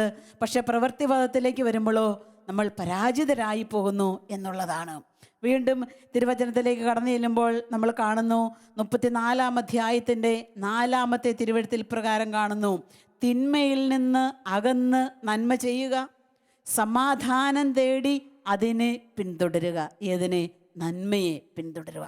പാപത്തിൽ നിന്ന് അകന്ന് പാപം ഉപേക്ഷിച്ച് നന്മയെ ആഞ്ഞു പുലുകുവാൻ, നന്മയിൽ കേന്ദ്രീകൃതമായ ഒരു ജീവിതം നയിക്കുവാൻ ദൈവം നമ്മളോട് ഈ കാലയളവിൽ ആവശ്യപ്പെടുകയാണ്. ഈ കഴിഞ്ഞ മുമ്പിലത്തെ മാസം ഒരു ജീസസ് യൂത്തിൻ്റെ പ്രവർത്തനത്തിന് മുൻപന്തിയിലുണ്ടായിരുന്ന ഒരു യുവ സഹോദരൻ വിളിച്ചിട്ട് പറഞ്ഞു, ജസ്റ്റ് ഒന്ന് കുമ്പസാരിക്കണമായിരുന്നു, എൻ്റെ പാപങ്ങളൊന്ന് ഏറ്റുപറയണമായിരുന്നു, കുമ്പസാരിക്കുവാൻ എനിക്ക് അതിയായ ദാഹമുണ്ട്. പാപങ്ങളൊന്ന് ഏറ്റുപറഞ്ഞ് പൊതുജീവിതത്തിൻ്റെ അഭിഷേകം സ്വന്തമാക്കുവാൻ ആഗ്രഹിക്കുന്നവരുണ്ട്. അഭിഷേകത്തിൽ ജീവിക്കുന്നവരാണെങ്കിൽ പോലും ഇതൊന്ന് ഏറ്റുപറയുവാനായിട്ടുള്ള ഒരു ദാഹം. ഞാൻ പറഞ്ഞു, ദൈവം അടുത്ത അവസരം ഒരുക്കും, ഏറ്റവും അടുത്ത അവസരം ദൈവം ഒരുക്കും. അതുവരെ മനസ്തപിച്ച് പാപങ്ങളൊന്നും ചെയ്യാതെ നന്മയായിട്ടുള്ള പ്രവൃത്തികളിലൂടെ വീണ്ടും മുൻപോട്ട് പൊയ്ക്കോ എന്ന് ഞാൻ ആ സഹോദരനോട് പറഞ്ഞു. പ്രിയപ്പെട്ടവരെ, പാപം ഉപേക്ഷിച്ച് നന്മയെ പുൽകി ജീവിക്കുവാൻ ദൈവം ഈ ലോകത്തിന് തന്നിട്ടുള്ള നാളുകളാണിത്. എന്നോട് ഒരു സഹോദരൻ ചോദിച്ചേ, സിസ്റ്റർ, ലോകം അവസാനിക്കാൻ പോവുകയാണോ? ലോകം അവസാനിക്കാനായോ? യേശുക്രിസ്തു രണ്ടാമത് വരാറായോ? അതിനുള്ള ഒരു സമയം ചുറ്റുവട്ടമൊക്കെ ആണല്ലോ ഇപ്പോൾ കണ്ടുകൊണ്ടിരിക്കുന്നത്. ഫോണിലൂടെയുള്ള സംസാരങ്ങൾ, ഇതൊക്കെയാണ് ഇപ്പോഴത്തെ സംസാരങ്ങൾ. ലോകം അവസാനിക്കാൻ പോവുകയാണ്, യേശുക്രിസ്തു വരാൻ പോവുകയാണ്. ഞാൻ പറഞ്ഞു, ശരിയാ, വിശുദ്ധ ഗ്രന്ഥത്തിൽ പറഞ്ഞേക്കുന്ന അങ്ങനെയല്ലേ?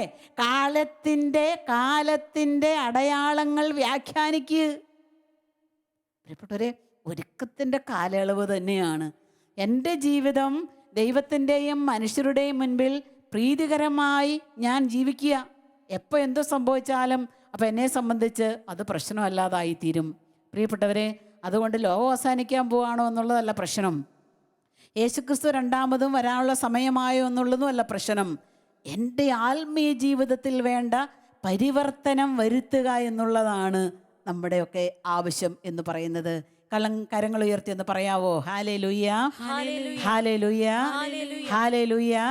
Hallelujah, hallelujah. സങ്കീർത്തന പുസ്തകത്തിലെ 32-ാം അധ്യായത്തിൻ്റെ 5-ാമത്തെ തിരുവെഴുത്ത്, എൻ്റെ പാപം അവിടുത്തോട് ഞാൻ ഏറ്റുപറഞ്ഞപ്പോൾ എൻ്റെ അകൃത്യം അവിടുന്ന് ക്ഷമിച്ചു. ഞാൻ ഏറ്റുപറഞ്ഞപ്പോൾ അവിടുന്ന് എന്നോട് ക്ഷമിച്ചു. ക്ഷമ തരുന്ന ഒരു ദൈവത്തിൻ്റെ ഭാവമാണ് നമ്മളിവിടെ കാണുന്നത്. മനുഷ്യർ എന്തിനാ തിന്മയിലേക്ക് പോകുന്നതെന്ന് ചോദിച്ചാൽ സന്തോഷത്തിന് വേണ്ടിയിട്ടാണ്. ചിലർ പറയും, സിസ്റ്റർ, ഞാൻ 2 പെഗ് അടിക്കുന്ന ഒരു സമാധാനം കിട്ടാനാണ്. അല്ല, സമാധാനത്തിൻ്റെയും സന്തോഷത്തിൻ്റെയും വിഷയം എന്ന് പറയുന്നത് നിങ്ങൾക്കറിയുമോ? അത് ദൈവമാണ്, മറ്റൊന്നുമല്ല. ദൈവമാണ് എൻ്റെ സന്തോഷത്തിൻ്റെ വിഷയമെന്ന് പറയുന്നത്. എൻ്റെ സമാധാനത്തിൻ്റെ വിഷയമെന്ന് പറയുന്നത് ദൈവമാണ്. ദൈവമില്ലാതെ ഉണ്ടാക്കുന്നതൊന്നും എനിക്ക് സന്തോഷം തരികയില്ല എന്ന് അർത്ഥം. എന്ന് വെച്ചാൽ ദൈവത്തിൻ്റെ പദ്ധതിയോട് സഹകരിക്കുകയും ദൈവത്തിൽ വിശ്വസിക്കുകയും ചെയ്യുക എന്നുള്ളതാണ് സമാധാനത്തിൻ്റെ ക്രിസ്തീയമായ ഒരു പോംവഴി എന്ന് പറയുന്നത്. ഒത്തിരി പോംവഴികളുണ്ട്. എന്നാൽ ക്രിസ്തീയമായ പോംവഴി എന്ന് പറയുന്നത് ദൈവത്തിൻ്റെ പദ്ധതിയിൽ വിശ്വസിക്കുകയും സഹകരിക്കുകയും, ദൈവത്തിൽ വിശ്വസിക്കുക, ദൈവിക പദ്ധതിയോട് സഹകരിക്കുകയും ചെയ്യുക. പ്രിയപ്പെട്ടവരെ, അപ്പോഴാണ് സമാധാനത്തിൽ ജീവിക്കാൻ സാധിക്കുക. ആത്മീയ മനുഷ്യന് ഇത്തരത്തിലുള്ള നന്മതിന്മകളൊക്കെ വിവേചിച്ചറിയുവാനായിട്ട് സാധിക്കും. അതുകൊണ്ട് വിവേചന ശക്തിയുള്ളവരായി ഈ കാലയളവിൽ നമ്മൾ ജീവിക്കണം. വിവേകത്തോടുകൂടെ, വിജ്ഞാനത്തോടുകൂടെ, വിശുദ്ധിയോടുകൂടെ. അതുകൊണ്ടാണ് പൗലോസ്ലീഹ കൊറിന്തോസുകാർക്ക് എഴുതിയ 1-ാമത്തെ ലേഖനം 2-ാം അധ്യായം 15-ാമത്തെ തിരുവെഴുത്തിൽ നമ്മൾ ഇപ്രകാരം കാണുന്നത്, കർത്താവിനെ ഭയപ്പെടുകയും അവൻ്റെ വഴിയിലൂടെ നടക്കുകയും ചെയ്യുന്നവൻ ഭാഗ്യവാൻ. ആരാ ഭാഗ്യവാൻ? കൊറോണ പിടിക്കാത്തവനാണോ? കൊറോണ വീട്ടിൽ കയറാത്തവരാണോ ഭാഗ്യത്തിൽ പിറന്നവർ? വചനം പറയുന്നത് നമുക്കൊന്നുകൊണ്ട് കേൾക്കാം. കർത്താവിനെ ഭയപ്പെടുകയും അവൻ്റെ വഴിയിലൂടെ നടക്കുകയും ചെയ്യുന്നവൻ ഭാഗ്യവാൻ. ദൈവഭയമുള്ളവർക്ക് തിന്മകൾ ചെയ്ത് ജീവിക്കാനായിട്ട് പറ്റുമോ? പറ്റിയല്ല. എന്നാൽ കർത്താവ് തരുന്ന വഴിയിലൂടെ ചരിക്കുന്നവൻ ഭാഗ്യവാൻ. അവൻ അവൻ്റെ അധ്വാനത്തിൻ്റെ ഫലം അനുഭവിക്കും എന്നാണ് തിരുവെഴുത്ത് പറയുന്നത്. അവൻ അവൻ്റെ അധ്വാനത്തിൻ്റെ ഫലം അനുഭവിക്കും, അവൻ സന്തുഷ്ടനാവുകയും ചെയ്യും. ഞങ്ങളുടെ നാട്ടിൽ വാഴക്കൃഷി ചെയ്ത ഒരു സഹോദരന് 500-ഓളം ഏത്തവാഴ വെച്ചു. അത് കാട്ടുപന്നി വന്ന് കുത്തി നശിപ്പിച്ച് കടന്നുപോയി. വളരെ സങ്കടമുണ്ട്. സഹോദരൻ ഫോൺ വിളിച്ച് പ്രാർത്ഥനയ്ക്കൊക്കെ ആവശ്യപ്പെട്ടു. ഞങ്ങളുടെ സിസ്റ്റേഴ്സൊക്കെ പോയി ആ സ്ഥലമൊക്കെ സന്ദർശിച്ചിരുന്നു. അങ്ങനെ ഒരു സംഭവം അങ്ങോട്ട് കഴിഞ്ഞു. വീണ്ടും പ്രതീക്ഷയോടുകൂടി അയാൾ വാഴ വീണ്ടും നട്ടു. അടുത്ത വർഷം ഇതാ വെള്ളം വന്നപ്പം കാറ്റിന് ഇടയിൽ അദ്ദേഹത്തിൻ്റെ വാഴകൾ മുഴുവനും മറിഞ്ഞു വീണു. വീണ്ടും പ്രാർത്ഥനാ സഹായം ചോദിച്ചത് ഞാൻ ഓർക്കുന്നുണ്ട്. നല്ല ഭക്തിയുള്ളൊരു മനുഷ്യനാണ്. പക്ഷേ വിശ്വാസത്തിൽ നിന്ന് അയാൾ അണുവിട മാറിയിട്ടില്ല. തൻ്റെ സകല ശക്തി ഉപയോഗിച്ച് അദ്ദേഹം വീണ്ടും വിശ്വാസത്തിൽ തന്നെ തുടരാൻ തീരുമാനം എടുക്കുകയാണ്. എൻ്റെ സഹോദരൻ ഫോൺ വിളിച്ച് പറഞ്ഞു, ഒരു പ്രാവശ്യം കൂടെ ഞാൻ വീണ്ടും വാഴ നടും. അത് എൻ്റെ ഒരു വിശ്വാസമാണ്. അതെൻ്റെ ഒരു വിശ്വാസമാണ്. കർത്താവ് അവിടെ എനിക്ക് അതിന് ബലം തരും. പ്രകൃതിക്ഷോഭം എൻ്റെ വാഴക്കൂട്ടത്തിന്മേൽ വരികയില്ല ഇന്നത്തെ തവണ. അല്ല, കാട്ടുപന്നി കയറാതെ ഞാൻ വചനത്തിൻ്റെ വേലി കെട്ടും. പ്രിയപ്പെട്ടവർ, അയാൾ ഇപ്രാവശ്യം വീണ്ടും വാഴ വെച്ചു. അത്ഭുതകരമെന്ന് പറയട്ടെ, നല്ല വിളവ് അദ്ദേഹത്തിന് കിട്ടി. അത് നല്ല ഒരു ഭക്തനായ ഒരു സഹോദരനാണ്. ആ സഹോദരൻ പറഞ്ഞു, സിസ്റ്റർ, കഴിഞ്ഞ 2 വർഷങ്ങളിലും എനിക്ക് കിട്ടാത്ത രീതിയിലുള്ള സമ്പത്ത് ദൈവം ഇപ്രാവശ്യം തന്ന് എന്നെ അനുഗ്രഹിച്ചു. ദൈവത്തെ ഭയപ്പെട്ട് ദൈവ വഴികളിലൂടെ നടക്കുന്നവൻ അവൻ്റെ അധ്വാനത്തിൻ്റെ ബലം അനുഭവിക്കുമെന്നുള്ള വചനത്തിൻ്റെ അഭിഷേകം ഹൃദയത്തിൽ സ്വന്തമായി സ്വീകരിച്ച ഈ സഹോദരൻ പ്രവർത്തിക്കുവാനായി തീരുമാനമെടുക്കുകയായിരുന്നു. പ്രിയപ്പെട്ടവരെ, ചെറിയ ചെറിയ വിഷയങ്ങൾ വരുമ്പോൾ നമ്മുടെ വിശ്വാസം നമ്മളെ വിട്ടുപോകരുത്. പ്രത്യാശയിൽ നിന്ന് നമ്മൾ മാറിപ്പോകരുത്. ദൈവം നമ്മുടെ കൂടെയുണ്ട് എന്ന് വിശ്വസിക്കുവാനും പ്രത്യാശിക്കുവാനും നമുക്ക് സാധിക്കട്ടെ. നമ്മുടെ പരാതിപ്പെട്ടുകളൊക്കെ നമുക്ക് മാറ്റിവെക്കാം. ഈ കഴിഞ്ഞ ദിവസം ന്യൂനമർദ്ദം അതിശക്തമായി ഉണ്ടായല്ലോ. ഉടനെ ഒരു സഹോദരന് ഫോണിലൂടെ പറയുകയാണ്, സിസ്റ്റർ, എന്തോ ഒരു മഴ, വെയിൽ തെളിഞ്ഞാൽ പറയും എന്തോ ഒരു വെയിൽ, ജോലി എടുത്ത് മടുത്തു, ഓഫീസിൽ നിന്ന് പോരാൻ ഇറങ്ങാൻ സമയമില്ല, ഇപ്പോൾ ഇതാ വീട്ടിലിരുന്ന് ജോലി എടുക്കുക. ഉടനെ മറുപുറം തിരിച്ചു വെക്കുകയാണ്, വീട്ടിലിരുന്ന് മടുത്തു. ഇത്രയും കാലം ചേച്ചിക്ക് വിഷമമെന്ന് പറയുന്നത് ചേട്ടൻ വീട്ടിലില്ലാത്തതായിരുന്നു. ഇപ്പോൾ ചേച്ചിയുടെ വിഷയം എന്ന് പറയുന്നത് ഈ ആൾ എങ്ങനെയാലും വീട്ടിൽ നിന്നൊന്ന് പോകണം. സിസ്റ്റർ, ഒന്ന് പ്രത്യേകം പ്രാർത്ഥിക്കണേ. ഇവിടെ ഇരുന്നാൽ എനിക്ക് തലയ്ക്ക് വട്ടുപിടിക്കും ഇദ്ദേഹത്തെ കൊണ്ട്. മനുഷ്യൻ്റെ പരാതി തീർന്ന നാളുകളുണ്ടോ? പ്രിയപ്പെട്ടവരെ, ദൈവത്തിൽ വിശ്വസിക്കുകയും ദൈവത്തിൽ ദൃഷ്ടി ഉറപ്പിക്കുകയും ചെയ്യുന്നവൻ്റെ മനസ്സെപ്പോഴും ഒരു സന്തുലനാവസ്ഥയിലായിരിക്കും.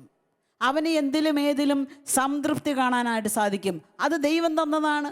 ദൈവമാണ് ഇങ്ങനെ ഒരു സമയം വെച്ചേക്കുന്നത് എന്ന് കണ്ട് വിശ്വസിക്കുവാൻ തക്ക ഒരു മനഃശക്തി നമുക്കുണ്ടെങ്കിൽ പരാതികളൊക്കെ മാറിപ്പൊക്കോളും. കർത്താവിൽ വിശ്വസിച്ച് പ്രതീക്ഷയോടുകൂടെ പ്രത്യാശയോടുകൂടെ നമുക്ക് മുൻപോട്ട് പോകുവാനായിട്ട് സാധിക്കും. പ്രിയപ്പെട്ടവർ, ഈ കാലയളവിൽ ദൈവത്തിൻ്റെ ശക്തിയെ നമ്മൾ തിരിച്ചറിയുവാനും അതിൽ വിശ്വസിക്കുവാനും അതിലൂടെ ജീവിക്കുവാനും വേണ്ടി ദൈവം നമുക്ക് ഒരുക്കിയേക്കുന്നതാണ്. ഇതാ, പ്രപഞ്ച ശക്തികളുടെ മേൽ കർത്താവിന് അധികാരമുണ്ട്.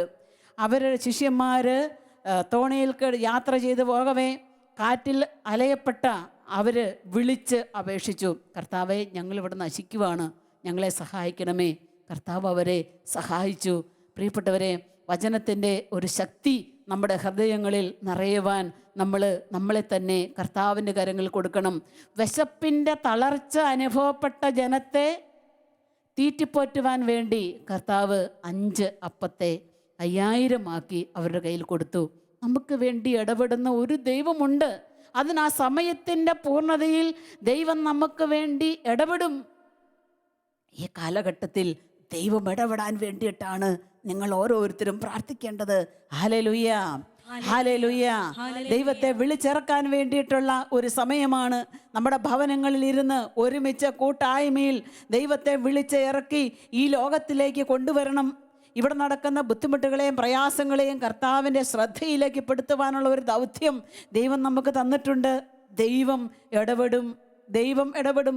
അതുപോലെ മത്സ്യം പിടിച്ച് തളർന്ന ശിഷ്യന്മാർ ഒന്നും കിട്ടാതെ ഉള്ള അവസ്ഥയിൽ അധ്വാനത്തിൻ്റെ മേൽ അവർ തളർന്നു കഴിഞ്ഞപ്പോൾ കർത്താവ് പറഞ്ഞു, ഇതാ വള്ളത്തിൻ്റെ വലതുവശത്ത് വലയിട്ടോളാൻ. ഇടപെടുന്ന ദൈവമാണ്. സമയത്തിൻ്റെ പൂർത്തീകരണത്തിൽ ദൈവം നമ്മുടെ ജീവിതങ്ങൾക്ക് മേൽ ഇറങ്ങി വരുന്ന ദൈവമാണ്. ഇതാ, ജായിറോസിൻ്റെ മകള് മരണപ്പെട്ടു. എന്നാൽ കർത്താവിൻ്റെ ശക്തി കടന്നു ചെന്നു. ആ മനുഷ്യൻ്റെ ദുഃഖം കർത്താവിൻ്റെ നെഞ്ചിൽ അവൻ ഏറ്റെടുത്ത് അവൻ്റെ കുഞ്ഞിനെ ഉയർപ്പിച്ചു കൊടുത്തു. നായ്മയിലെ വിധവയുടെ മകനെ ദൈവം ഉറപ്പിച്ചു കൊടുത്തു. ആ അമ്മയുടെ കണ്ണുനീര് യേശുക്രിസ്തുവിൻ്റെ ഹൃദയത്തിൽ തട്ടി തെറിച്ചു. സൗഖ്യത്തിലേക്ക്, ഉയർപ്പിലേക്ക് അത് കടന്നുപോയി. അതുകൊണ്ട് പ്രിയപ്പെട്ടവരെ, ഈ ഒരു കൊറോണ കാലയളവിലൂടെയാണ് പോകുന്നെങ്കിൽ നിരാശപ്പെടേണ്ടതില്ല. കൃഷി പോയോ, ഭവനം പോയോ, ഉറ്റവർ നഷ്ടപ്പെട്ടു പോയോ, ജീവിത പങ്കാളി മരിച്ചു പോയോ, കുഞ്ഞുങ്ങൾ സ്വർഗത്തിലേക്ക് എത്തപ്പെട്ടോ, നിങ്ങൾ ഈ ഭൂമിയിൽ നഷ്ടധൈര്യരാകരുത്.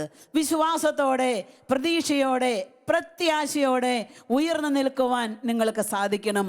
പ്രിയപ്പെട്ടവരെ, കാലത്തിൻ്റെ ഈ അടയാളങ്ങളിലൂടെ നടന്നു നീങ്ങിക്കൊണ്ട് നമ്മുടെയൊക്കെ ജീവിതത്തിൻ്റെ മകച്ഛായ മാറ്റിയെടുക്കുവാൻ, ഈ ലോകത്തിൻ്റെ മകച്ഛായ മാറ്റിയെടുക്കുവാൻ ദൈവം തരുന്നത് എന്തിനേയും നമുക്ക് സ്വീകരിക്കുവാനായിട്ട് സാധിക്കട്ടെ എന്ന് ഈ രാത്രിയിൽ നമുക്ക് ഒറ്റക്കെട്ടായി ഉണർവോടെ ഉന്മേഷത്തോടെ പ്രാർത്ഥിക്കാം. നമ്മുടെ ഹൃദയങ്ങളിലേക്ക്, നമ്മുടെ കുടുംബങ്ങളിലേക്ക് കർത്താവ് ഇറങ്ങി വരട്ടെ. കർത്താവിൻ്റെ വചനം നമുക്ക് പ്രതീക്ഷ തരട്ടെ. കർത്താവിൻ്റെ വചനം നമുക്ക് പ്രത്യാശ തരട്ടെ. കർത്താവിൻ്റെ വചനം നമുക്ക് ആശ്വാസവും വലിയ വിടുതലും പ്രദാനം ചെയ്യട്ടെ. അതിനു വേണ്ടിയിട്ടാണ് നമ്മൾ പ്രാർത്ഥിക്കേണ്ടത്. അതുകൊണ്ട് കഴിഞ്ഞ നാളുകളിൽ ഉള്ളതിനേക്കാളും വിശ്വാസം നിങ്ങൾക്ക് കൂടുതലായിട്ട് ഉണ്ടായിരിക്കണം. ആ പൗലോസ് അപ്പസ്തോലൻ തിരുവചനത്തിൽ അപ്പസ്തോല പ്രവർത്തനങ്ങൾ നമ്മൾ കാണുന്നത് പോലെ 276 പേരുടെ കൂടെയുള്ള കപ്പൽ യാത്രയിൽ അവർ അപകടത്തിൽപ്പെട്ടു. 14 ദിവസം അവർ ഭക്ഷണപാനീയങ്ങളില്ലാതെ കഴിഞ്ഞപ്പോൾ പൗലോസ്ലീഹായ്ക്ക് ദൈവത്തിൻ്റെ ദർശനമുണ്ടായി. ദൈവത്തിൻ്റെ ദൂതൻ ഇറങ്ങി വന്നു, നിങ്ങൾക്ക് ജീവഹാനിയൊന്നും ഉണ്ടാകാൻ പോകുകയില്ല, അവരോട് ഭക്ഷണം കഴിച്ചോളാൻ പറ.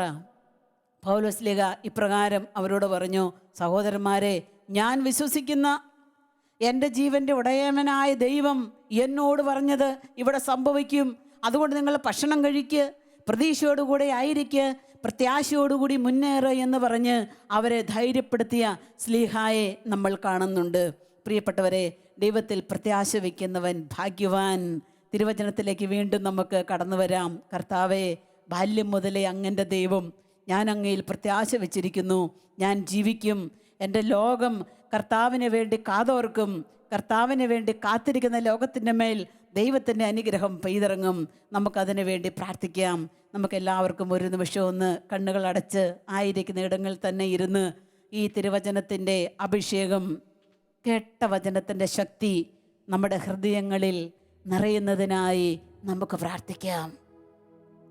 കർത്താവേ, സർവശക്തനായ ദൈവമേ, അങ്ങയുടെ അനന്ത പരിപാലനയുടെ കുടക്കീഴിൽ ഞാനും എൻ്റെ പ്രിയപ്പെട്ടവരും എൻ്റെ സഭയും ലോകവുമായിരിക്കുന്നു.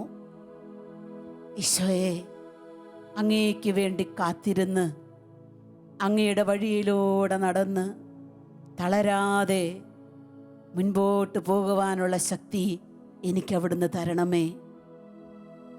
ഉറ്റവരും ഉടയവരും നഷ്ടപ്പെട്ടതിന് ദുഃഖവും രോഗപീഠകളുടെ കണ്ണുനീരും എൻ്റെ വിശ്വാസത്തെ ഇല്ലാതാക്കുന്നില്ല.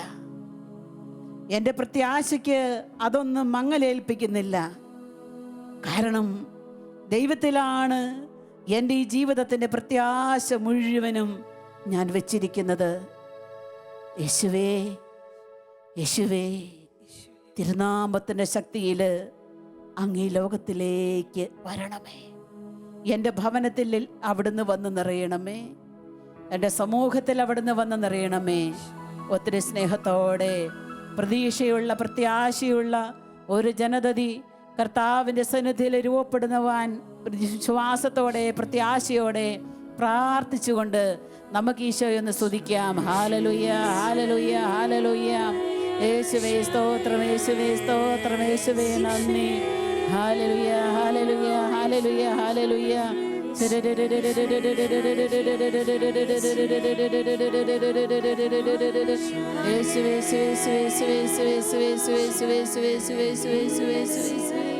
രോഗമാണെനിക്കു നാഥ സൗഖ്യമേകുനി, പാപമെന്നിൽ വാണിടുന്നു മോചനമേകൂ.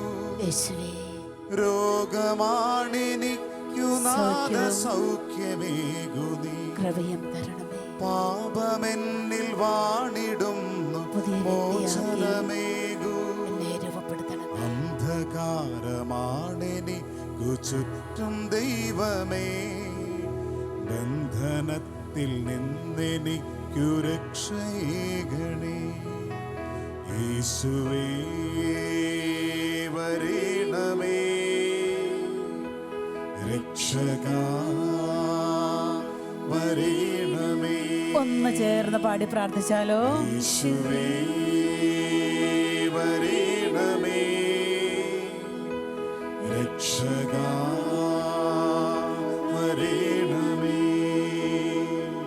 ഈശോ മിശിഹായിക്ക് സ്തുതി പറയുവാൻ, യേശുവിന്റെ ശക്തി നമ്മളിൽ നിറയുവാൻ, ഈശോയെ ഈ രാത്രിയിൽ എൻ്റെ ആത്മാവിലേക്ക്, എൻ്റെ ഹൃദയത്തിലേക്ക് വരണമേ എന്ന് ഒരിക്കൽ കൂടെ പ്രത്യാശയോടെ രക്ഷകാ വരണമേ, പാലകാ വിമോചകാ സൗഖ്യമാ